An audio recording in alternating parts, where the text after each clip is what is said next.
ভাইয়ের আমার, রাসূল পাক সাল্লাল্লাহু আলাইহি ওয়াসাল্লামের শরীর মুবারক থেকে রক্ত পড়েছে উহুদের ময়দানে। বুখারী শরীফের হাদিসে আছে, রাসূল পাক সাল্লাল্লাহু আলাইহি ওয়াসাল্লামকে কাফেররা ঘিরে ফেলেছে। সাহাবায়ে কেরাম হুজুরকে ঘিরে রেখেছে যাতে করে কাফেরদের আঘাত না লাগে। রাসূলের শরীরকে হেফাজতের জন্য সাহাবীরা যে সমস্ত তীর নিজেদের পিঠে গ্রহণ করেছে। জিহাদের পরে দেখা গেছে একা তালহার পিঠের মধ্যে রসুলকে হেফাজত করতে গিয়া 80টা তীর প্রবেশ করেছিল। হযরতে রাসূলের দান্দান মোবারক শহীদ হয়ে গেল, কপাল ভেঙে গেল, মাথায় লোহার টুপি পরা ছিল, হেলমেট পরা ছিল, হেলমেট ভেঙে গিয়ে কপালের মধ্যে ঢুকে গেল। নবীজি বেহুশ হয়ে জমিনের উপরে পড়ে গেলেন। হুঁশে যখন এসেছেন, নবীজি তখন কপালের উপরে হাত বুলাইয়া যখন এনেছেন, তাকায় দেখেন হাত দুইটা রক্তে ভরে গেছে। হুজুর তখন বলেন, আহারে, এই জমিনের এই এলাকার এই জাতির কল্যাণ কেমন করে হতে পারবে যেই জাতি তার নবীর চেহারা রক্ত দিয়া লাল বানাইয়া দিল। হযরত আলী পানি ঢালেন, হযরতে ফাতেমা রাদিয়াল্লাহু তাআলা আনহা নিজের আঁচল দিয়ে ওড়না দিয়ে কোন রকম করে রক্ত বন্ধ করার চেষ্টা করেন, কোন রকমই রক্ত বন্ধ হয় না। হাদিস শরীফে এসেছে, এবার হযরত ফাতেমা তিনি চলে গেলেন, আগুন তিনি খেজুরের পাতা দিয়ে বোনানো চাটাই, ওই চাটাই পোড়াইয়া ছাই বানাইয়া হুজুরের কপালের ভিতরে ঢুকাই দিলেন, রক্ত বন্ধ হয়ে গেল। কিন্তু চতুর্দিকে ছড়ায় গেছে আল্লাহর নবী নাই, নবী শহীদ হয়ে গেছেন। মদিনার মানুষেরা পাগলের মতো হয়ে গেল, এতিমের মতো হয়ে দৌড়ানো শুরু করে দিয়েছে। এক বুড়ি শুধু দৌড়ায়। জিজ্ঞেস করেন, একজন সাহাবী, দৌড়াও কেন? কয়, উহুদে যেতেছি। কয়, যায় কোনো লাভ নাই, তোমার যে দুইটা সন্তান জিহাদে এসেছিল দুইটা শহীদ হয়ে গেছে। বুড়ি কান্দে আর বলে, কে শহীদ হয়েছে শুনতে চাই না, ও সাহাবী বরং তাড়াতাড়ি করে বলো আল্লাহর নবী কেমন আছেন। আবার দৌড়ায় আর একজনে বলে, বুড়ি যাও কই? কয়, যাচ্ছি উহুদের ময়দানে। কয়েছে কোনো লাভ নাই, তোমার যে স্বামী এসেছিলেন জিহাদের ময়দানে তিনিও শহীদ হয়ে গেছেন। মেয়ে লোকটি কাঁদে আর বলেন, ও আল্লাহর নবীর সাহাবী, কে শহীদ হয়ে গেছে শুনতে চাই না, বরং তাড়াতাড়ি করে বলো আল্লাহর নবী কেমন আছেন। আরে ওই মেয়ে লোক দৌড়াতে দৌড়াতে সাহাবায়ে কেরাম পরিবেষ্টিত হুজুরের কাছে পৌঁছে গেছেন, যে দেখেন আল্লাহর নবী জিন্দা আছেন। হুজুরের এই জিন্দা চেহারা মোবারকের দিকে তাকায়া ওই মেয়ে লোকটি কেঁদে কেঁদে বলেন, ইয়া রাসূলুল্লাহ, স্বামী মরা শোক, দুইটা কলিজার টুকরা সন্তান মরা শোক, সব আমার কলিজা থেকে ধুয়ে মুছে সাফ হয়ে গেছে। হুজুর আপনি জীবিত আছেন, এটাই মুসলমানের জীবনের সান্ত্বনা। আল্লাহ রাসূল নিজে রক্ত দিলেন, সাহাবায়ে কেরাম রক্ত দিলেন, জান দিলেন, শাহাদাত বরণ করলেন। সুতরাং শাহাদাতের মউত হলো মুসলমানদের জন্য সর্বশ্রেষ্ঠ মউত, এর চাইতে বড় মউত আর হতে পারে না। সেই জন্য বলছি, আসুন আল্লাহর দেওয়া বিধান কায়েমের জন্য মুসলমানদেরকে অগ্রসর হতে হবে, জান দিতে হবে, মাল দিতে হবে, রক্ত দিতে হবে। আল্লাহ রাব্বুল আলামিনের এই পথে চলতে গেলে সব কিছুই করতে হয়। আল্লামা ইকবাল বলেছেন, বাতিল সে দবনে ওয়ালে আয়ে আসমান হি হাম, বাতিল সে দবনে ওয়ালে আয়ে আসমান হি হাম, सोबर कर चुका है तू इम्तिहान हमारा। বাতিলের সামনে মাথা নত করা জাত আমরা নই। হে আকাশ, হে জমিন, বহুবার তোমরা দেখেছো আমরা পরীক্ষায় উত্তীর্ণ হয়েছি, মানুষের তৈরি করা আইনের সামনে মাথা নত করি নাই কখনো। যেহেতু আমরা মুসলমান, আমরা বেঁচে থাকলে হব গাজী, মরলে হব কি? বাঁচতে গাজী, মরলে শহীদ। সুতরাং এই শাহাদাতের মৌতই আমাদের তামান্না হওয়া উচিত। হাদিস শরীফে এসেছে, মুসলমানেরা সবসময় সংখ্যায় ছিল কম আর কাফেররা ছিল বেশি, কিন্তু জিতেছে কারা? এবারও বাংলাদেশের জিহাদে জিতবে কারা? জোরে বলেন, জিতবে কারা? ইনশাআল্লাহ, বলুন ইনশাআল্লাহ। ভাইরা আমার, সরওয়ারে কায়নাত সাল্লাল্লাহু আলাইহি ওয়াসাল্লাম রোমানদের সাথে লড়াই হবে, রোমানদের সাথে যুদ্ধ হবে। সেই জিহাদের ময়দানে রাসূল সৈন্য রিক্রুট করলেন। ওরা কয় যে ইসলামের রাজনীতি নাই, পাগলের দল, ইসলামের রাজনীতি নাই। ছেলেবেলেরা কলেজে পড়ে, ইউনিভার্সিটিতে পড়ে, আশ্চর্য কথা, নাক ধরে চাপ দিলে এখনো মায়ের দুধ বাইর হবে। কয় যে ইসলামের রাজনীতি নাই, ধর্মান্ধরা নিজেরা রাজনীতি বানাইছে। নাউজুবিল্লাহ। সেদিনের ছেলে এই ধরনের বেয়াদবি কথা বলার সাহস পাও কিন্তু। যে যে জিনিস জানে না তার সে সম্পর্কে কোনো কথা বলা উচিত নয়। রাসূল রাজনীতি করেন নাই তো কি করেছেন? রাসূল কি বৈরাগী ছিলেন? যারা বলেন বৈরাগী ছিলেন? আমার আল্লাহর নবী সেনাপতি ছিলেন, কমান্ডার ইন চিফ। যারা বলেন কি ছিলেন? সেনাপতি। আমার নবী প্রেসিডেন্ট ছিলেন, তো পরিচালনা করেছেন, অর্থনীতি দিয়েছেন, সমাজনীতি দিয়েছেন, সৈন্য রিক্রুট করেছেন। মুতার প্রান্তরে লড়াই হবে, 1 লক্ষ রোমান সৈন্য, আর মুসলমান মাত্র 3000। মুসলমান মাত্র কত? মাত্র 3000। আমি আরো বলেছি আপনাদেরকে এই হাদিসের এই কাহিনীটা আবারও শোনাতে চাই, ইমানি জজবা বাড়ুক। 1 লক্ষ রোমান সৈন্য, তাদের সামনে 3000 মুসলমান। কি আশ্চর্য কথা! আর ওরা হলো অস্ত্রে শস্ত্রে সজ্জিত, আর এদের কাছে ভাঙ্গা ছেঁড়া অস্ত্র। ভাইয়ের আমার, আল্লাহর নবী 3000 মর্দে মুজাহিদ তৈরি করে নিয়ে আল্লাহর নবী জনাবে মুহাম্মদ রাসূলুল্লাহ সাল্লাল্লাহু আলাইহি ওয়াসাল্লাম বললেন, এবারে আমি সেনাপতি নির্বাচিত করতে চাই। ওগো সাহাবীরা, তোমাদের মধ্যে এই যুদ্ধের ভিতরে প্রধান সেনাপতির দায়িত্ব পালন করবেন আমার ছেলে যায়েদ। কোথায় তুমি?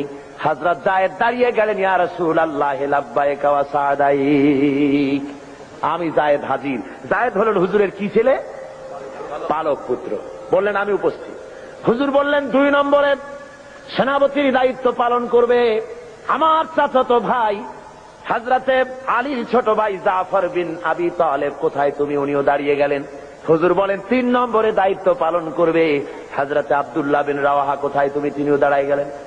হুজুর বলেন, তোমরা চলে যাও, নিজেদের বাড়ি গিয়ে বিবি বাল বাচ্চা মা বাপের কাছ থেকে বিদায় সালাম আরজ করে আস।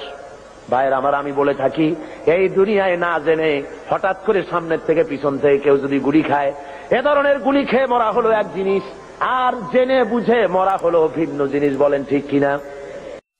ওনারা জানেন নিশ্চিতভাবে মরে যাওয়া ছাড়া কোনো পথ নাই। শাহাদাতের জন্য পেয়ালা ইফতারা পান করতে যাবেন, যেহেতু হুজুর বলেছেন জিহাদের ময়দানে সেনাপতি লাগবে একজন, কিন্তু হুজুর বলেছেন 3 জন। তাহলে বোঝা গেল এই 3 জনের একজনও ফিরে আসবে না, শহীদ হয়ে যাবে।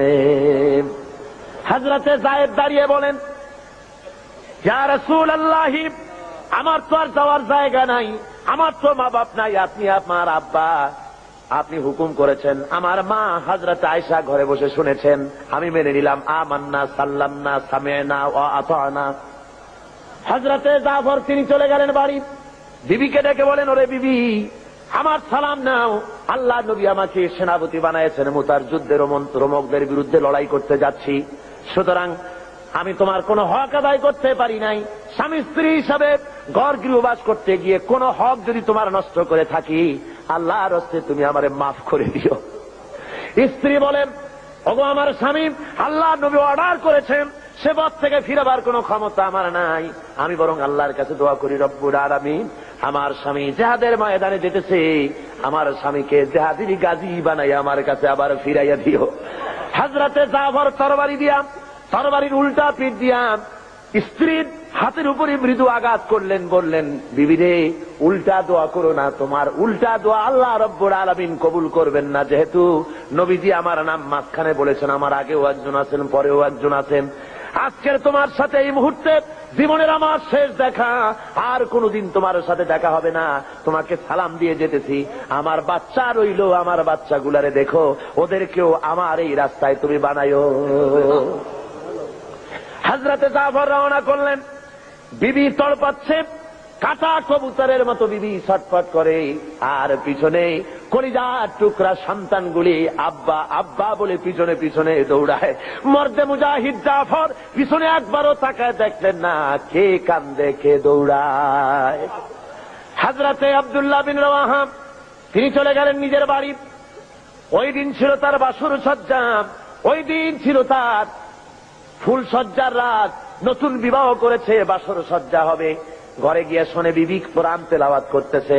হযরতে জাফর বলেন, বিবি রে, আমার সালাম গ্রহণ করো।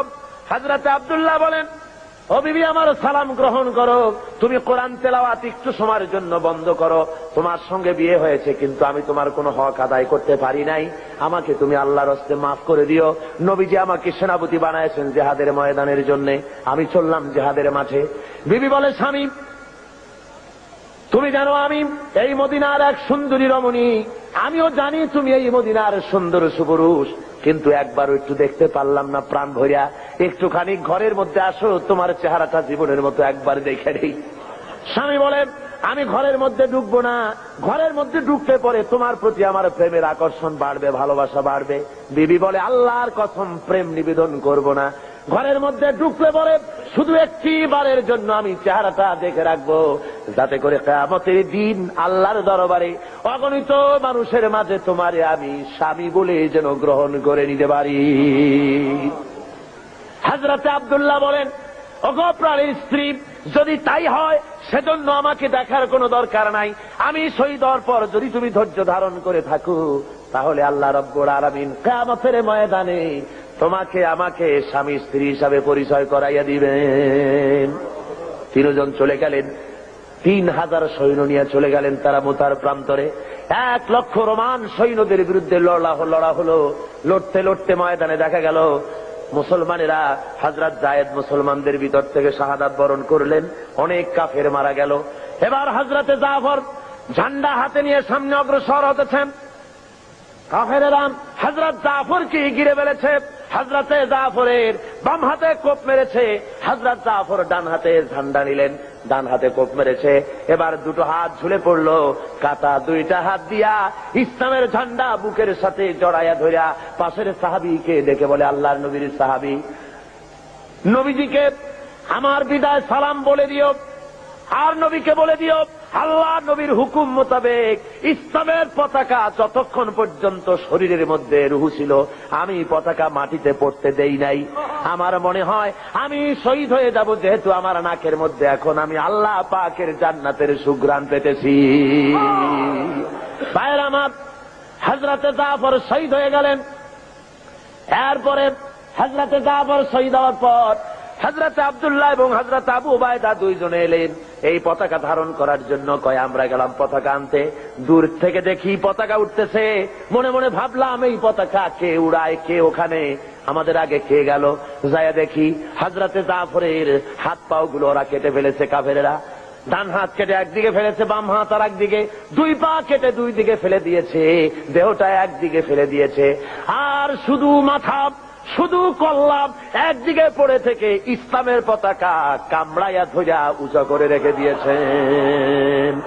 ভাইরা আমার, হযরতে আবু উবায়দা বলেন, আমি হযরতে জাফরের মাথা, পা, হাত এবং দেহ সব এক জায়গায় করে পায়ের তালু থেকে শুরু করে পেশানি পর্যন্ত চুমা খাইলাম, কাফনের কাপড় পরাইয়া দাফন করে দিলাম, রক্ত মাখা শরীর নিয়া।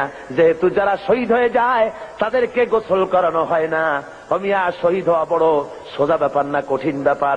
শাহাদাতের মউত এত বরকতপূর্ণ মউত, রক্ত মাখা জামা গায়ে দিয়া, জুতা জামা যা থাকে ওই অবস্থায় তাকে কবরের মধ্যে শোয়াই দেওয়া হয়, গোসল দেওয়ানো হয় না।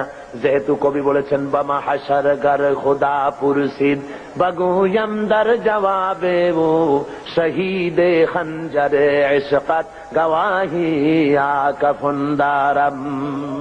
কিয়ামতের দিন আল্লাহ রাব্বুল আলামিন যখন জিজ্ঞেস করবেন শহীদদেরকে, বান্দারে তুই আমার জন্য দুনিয়ায় কি করেছিস? শহীদ বলবে, খোদা গো কিছুই করতে পারি নাই, কিছুই করতে পারি নাই, তোমার দ্বীনকে জমিনে কায়েমের জন্য কথা বলেছি, লড়াই করেছি, ওই অপরাধে কাফের বেঈমানেরা আমাকে মেরেছে, ওই রক্তওয়ালা চিহ্ন নিয়ে আজ তোমার দরবারে হাজির। আল্লাহ রাব্বুল আলামিন বলবেন, শহীদ রে তুই জীবনের মায়া করলি না, বিবি বাল বাচ্চারা মায়া করো নাই, আমার জন্য তুই জীবন দিয়া দিলি, তোরে আজ আমি কোনো হিসাব নিব না, বিনা হিসাবে আমার বেহেশতে চলে যা। ভাইরা আমার, হযরতে জাফর কবরকে কবরে রাখা হলো। হযরতে আবু উবায়দা বলেন, স্বপ্নের ভিতরে আমি দেখি, রাত্রে ঘুমাইয়া স্বপ্নে দেখি হযরতে জাফর বেহেশতের মধ্যে ফেরেশতাদের সঙ্গে উড়ে বেড়াতেছে। আমি জিজ্ঞাসা করলাম, জাফর রে, আল্লাহ রাব্বুল আলামিন তোমার সাথে কি ব্যবহার করেছেন? হযরতে জাফর বলেন, ওরে আবু উবায়দা, আল্লাহ আমাকে জান্নাতের সব নাজ ও নিয়ামত দান করে আমাকে বলেছেন, জাফর তুই আমার কাছে আর কি চাস? আমি বলেছি, আল্লাহ কিচ্ছুই চাই না, আর একবার জমিনে পাঠাও। এইবার যদি জমিনে যেতে পারি, কাফেরদের বিরুদ্ধে লড়াই করে তোমার দিন কায়েমের জন্য তোমার দেওয়া এই জীবনটা তোমার জন্য আর একবার দিয়ে আসবো। যেহেতু শাহাদাতের মওতের চাইতে ভালো মওত আল্লাহর জমিনে আর নাই, জোরে বলেন সুবহানাল্লাহ। শাহাদাতের মওতের তামান্না যদি কারো না থাকে, হাদিস শরীফে এসেছে, যদি জিহাদের তামান্না, জিহাদের ইচ্ছা, বাসনা কারো মনের মধ্যে না থাকে, মৌত হবে মুনাফিকের মৌত। কিসের মৌত হবে? মুনাফিকের মৌত। সুবহানাল্লাহ। মিশকাত শরীফের হাদিসে এসেছে, একবার হুজুর সাল্লাল্লাহু আলাইহি ওয়াসাল্লাম এক জানাজায় হাজির হয়েছেন। হযরত ওমর রাদিয়াল্লাহু তাআলা আনহু বলছেন, হুজুর আপনি এই লোকটার জানাজা পড়বেন? এই লোকটা ইসলামের ব্যাপারে এই ক্ষতি করেছে, এই করেছে, সেই করেছে, নানান কথা উনি তুললেন। হুজুর উপস্থিত জনতাকে জিজ্ঞেস করলেন, ওই মিয়ারা, এই লোকটা সম্পর্কে তোমাদের কোনো ভালো কাজের রিপোর্ট আছে? জানো কিছু? কেউ কিছু কয় না। একজনে দাঁড়ায় কয়, হুজুর আমার কাছে একটা রিপোর্ট আছে। কি? কয় যে একবার আমি দেখেছি একটা ইসলামের মুজাহিদ দল জিহাদ করে রাত্রে এক জায়গায় তাবু গেড়ে তারা বিশ্রাম আরাম করতেছিলেন, আর আমি এই লোকটাকে দেখেছি সারা রাত দাঁড়িয়ে দাঁড়িয়ে মুজাহিদদেরকে পাহারা দিয়েছে, যাতে করে এই মুজাহিদদের কারো কেউ অত্যাচার করতে না পারে, রাত্রে আক্রান্ত না হতে পারে, সেই জন্য সারা রাত এই লোকটা দাঁড়ায় দাঁড়ায় পাহারা দিতে আমি দেখেছি। হুজুর জানাজা পড়লেন, মিশকাত শরীফের হাদিস। হুজুর জানাজা নিজে পড়লেন, জানাজা পড়ে কবরের মধ্যে রেখে আল্লাহর নবী বলেন, ও কবরওয়ালা, তোমার সাথীরা তোমাকে বলে জাহান্নামী, আর আমি নবী মুহাম্মদ রাসূলুল্লাহ সাল্লাল্লাহু আলাইহি ওয়াসাল্লাম সাক্ষী দিতেছি বেশক তুমি আল্লাহর জান্নাতি। সুবহানাল্লাহ, সুবহানাল্লাহ। হুজুর বলেন, ওমর, মানুষের শুধু বাহ্যিক দিকটাই দেখতেই দেখো না, তার অন্তরের আবেগ মহব্বতের দিকটাও দেখো, জজ্বাটাও দেখো। ধরে বলেন সুবহানাল্লাহ। ভাইয়ের আমার, আল্লাহর দেওয়া এই বিধান বাংলার জমিনে কায়েম করার জন্য সাহাবায়ে কিরাম যেমন রক্ত দিয়েছেন, রাসূলে পাক যেমন রক্ত দিয়েছেন, জান দিয়েছেন, বাংলার জমিন আমাদের প্রিয় মাতৃভূমি, এই জমিনে আল্লাহর দেওয়া বিধান কায়েম করতে যদি রক্ত দেওয়া লাগে, জান দেওয়া লাগে, দিবেন আপনারা? দিবেন আপনারা? আমি আজকে এই মাহফিলে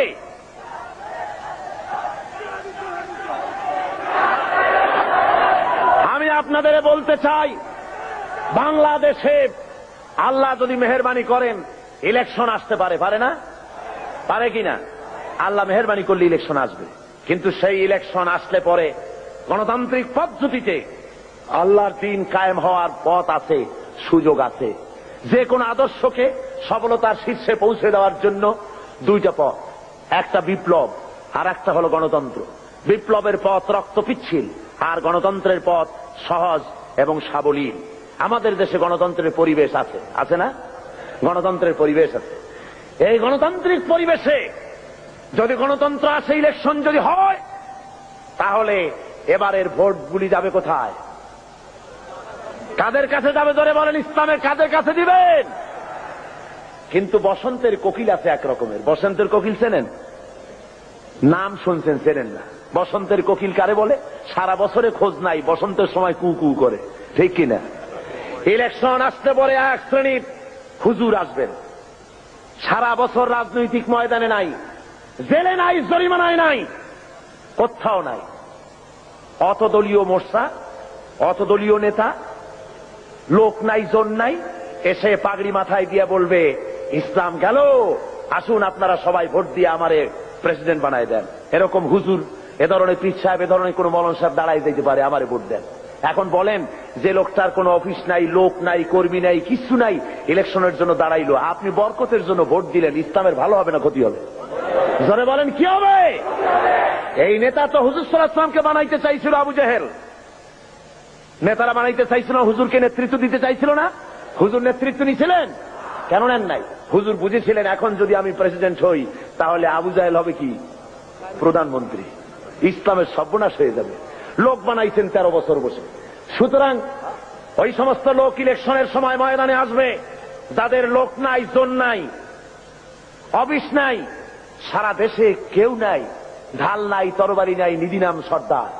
ইসলাম গেল, তাড়াতাড়ি ভোট দাও। লোকেরা মনে করলো হুজুরে ভোট দিয়ে একটুখানি সওয়াব কামাই করি, হুজুরে ভোট দিলেন। কয়েকজন হুজুর মৌলানা সাহেব গেলেন ইলেকশনে পার হইয়া, সারা দেশে কোনো কর্মী নাই তাদের, পার হয়ে গেলেন। বলেন বঙ্গভবনে যায় যদি খতমে খাজেগান পড়েন তাহলে অর্থনৈতিক দুরবস্থা দূর হবে? খতমে তাসমিয়া যদি পড়ে, খতমে নারিয়া, মিলাদ শরীফ বারবার যদি পড়ে পার্লামেন্টে, তাতে কি বালা মুসিবত, দেশের অর্থনীতি সমাজনীতির মুসিবত কি কমবে?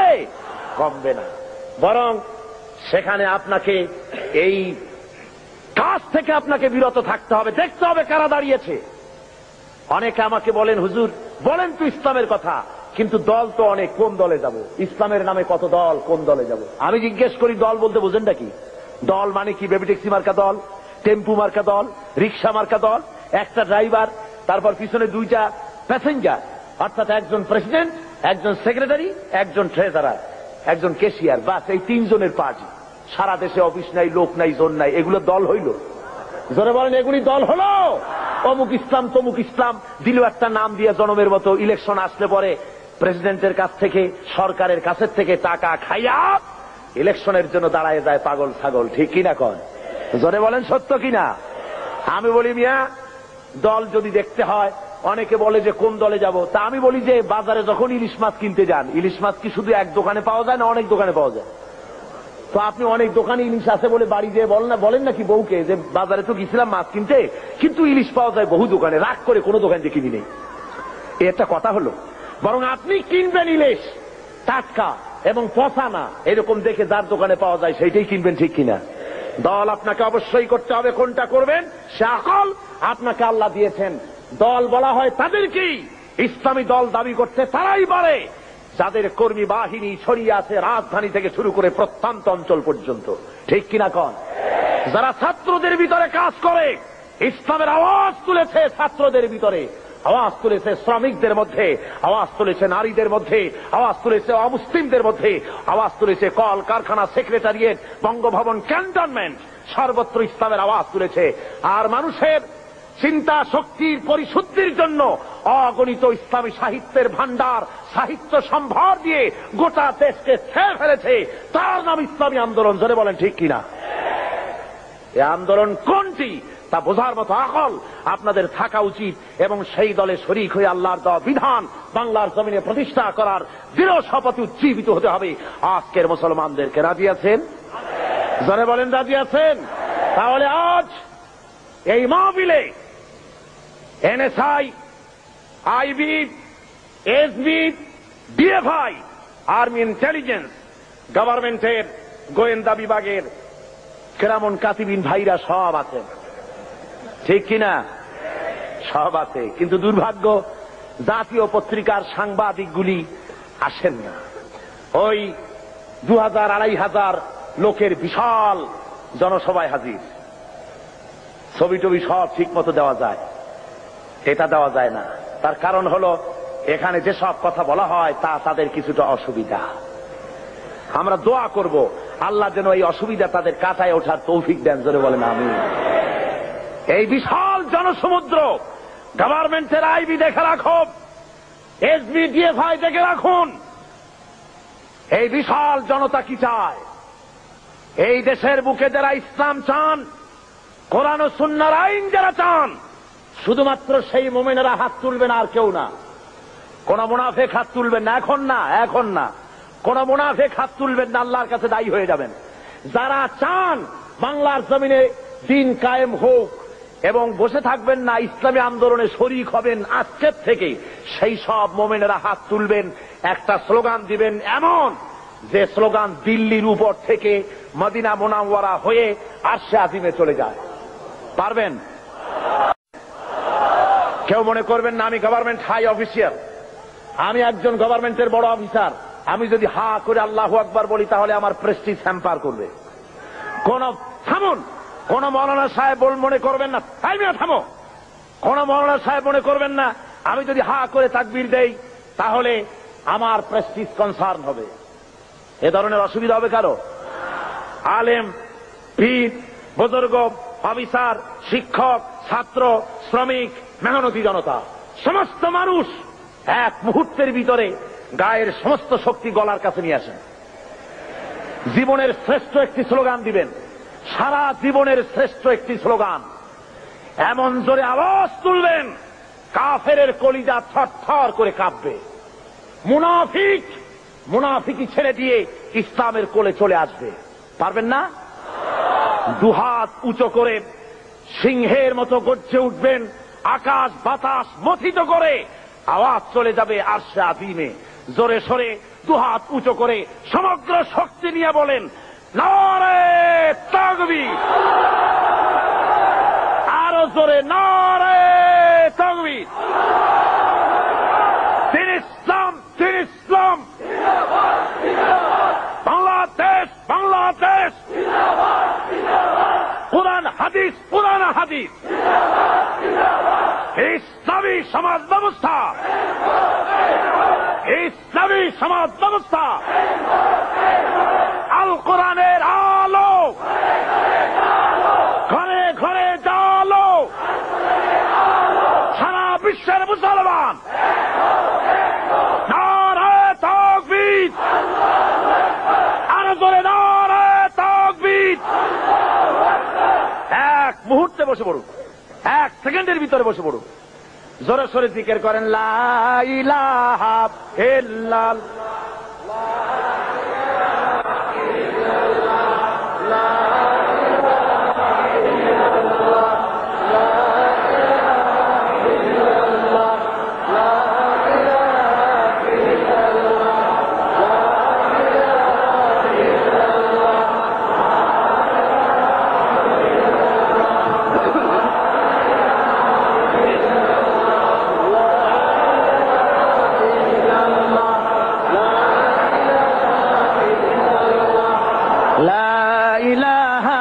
ইল্লাল্লাহু মুহাম্মাদুর রাসূলুল্লাহ। ভাইরা আমার, আল্লাহর দেওয়া বিধান জমিনের উপরে কায়েমের জন্য আমাদেরকে এগিয়ে আসতে হবে। মোনাজাত আর বেশি দেরি হবে না, অল্প সময়ের মধ্যে মোনাজাত করে দেব। যেহেতু বহু দূর দারাজ থেকে লোকেরা এসেছেন, রাত আজকে বেশি করা হবে না। আপনারা দাঁড়ানো মানুষেরা বসে পড়বেন। আল্লাহর দেওয়া এই বিধানকে বাংলার জমিনে কায়েম করার জন্য আমরা সকলে ঐক্যবদ্ধ হব এবং কিছু কথা বলবো, অত্যন্ত জরুরি যে কথাগুলি আপনাদের শুনতে হবে। চট্টগ্রাম হল, এই চট্টগ্রামের নাম ইসলামাবাদ। এটার নাম কি? জোরে বলুন। ইসলামাবাদ হিসাবে আল্লাহ যেন এটাকে কবুল করেন। জোরে বলেন আমিন। আমি একে উঠবে না, বসুন। এটা হলো, এর নাম ইসলামাবাদ। এই ইসলামাবাদের জমিনে বাংলাদেশে সর্বপ্রথম স্বাধীনতার পতাকা উঠেছে। এইখানে স্বাধীনতার পতাকা কোথায় উঠেছে? জোরে বলেন কোথায়? স্বাধীনতার পতাকা উঠেছে সর্বপ্রথম যেখানে ইসলামের পতাকা উঠবে সর্বপ্রথম সেখানে। জোরে বলেন ইনশাআল্লাহ।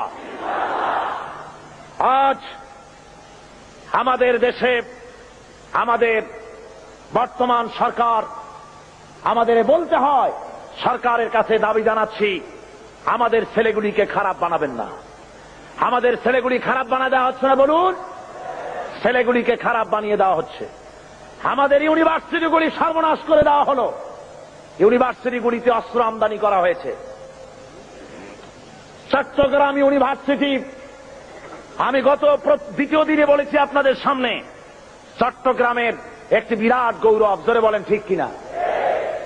বিগত 1 বছর 1.5 বছর ধরে এই ইউনিভার্সিটিতে কোনো সন্ত্রাস ছিল না, মারামারি ছিল না, ঠিক কিনা কন? সেইটা হইছে সন্ত্রাসের যুগ। আর যখন মানুষ মারা হলো, ছাত্র মারা হলো, তখন সন্ত্রাস হয় না। রাজশাহীতে যখন ছাত্র মারা হলো, শহীদ করা হলো, তখন সেটা সন্ত্রাস হয় না। রংপুরে যখন ছাত্র মারা হয়, শহীদ, তখন সেটা সন্ত্রাস হয় না। কিন্তু চট্টগ্রামে ভালোভাবে আরামে কাজ চলতেছিল ইউনিভার্সিটির, সেটা নাকি খুব সন্ত্রাস হয়েছে। এখন খুব ভালো হয়েছে। আমি জানি না ভিসি এবং প্রভিসির অবস্থাটা কি। পত্রিকায় দেখতে পেলাম ভিসি বলছেন সাক্ষাৎকারে যে সেখানে আরো হলের ভিতরে নতুন করে গুন্ডা ঢুকানো হয়েছে, সশস্ত্র গুন্ডা ঢুকানো হয়েছে। আর প্রভিসি তিনি সাক্ষাৎকারে বললেন সাংবাদিকদের কাছে যে আমি কিছু দেখতে পাচ্ছি না, সবই নাকি নরমাল। সুতরাং এর চাইতে লজ্জাজনক আর কি হতে পারে? আমার কাছে খবর এসেছে গতকাল ইউনিভার্সিটির 30টা রুমের ভিতরে ছাত্রদের তাদের বইপত্র, বিছানাপত্র সব তছনছ করে ভেঙে চুরে সব শেষ করে দেওয়া হয়েছে। সুতরাং গভর্নমেন্ট ইচ্ছে করে এগুলি করতেছে, বলুন ঠিক কিনা? যারা বলেন সত্য কিনা? ঢাকা ইউনিভার্সিটি পুলিশ দিয়ে গভর্নমেন্ট অস্ত্র উদ্ধার করে নাই? যারা বলেন করে নাই? তাহলে চট্টগ্রাম ইউনিভার্সিটিতে কোন নবাবজাদা নসরুল্লাহ খান বসে আছে যে তাকে হটাবার মতো ক্ষমতা গভর্নমেন্টের নাই? যদি গভর্নমেন্টের না থাকে ক্ষমতা, তাহলে এমন নপুংসক অবৈধ সরকারকে এক মুহূর্ত ক্ষমতায় থাকার আর অধিকার নাই।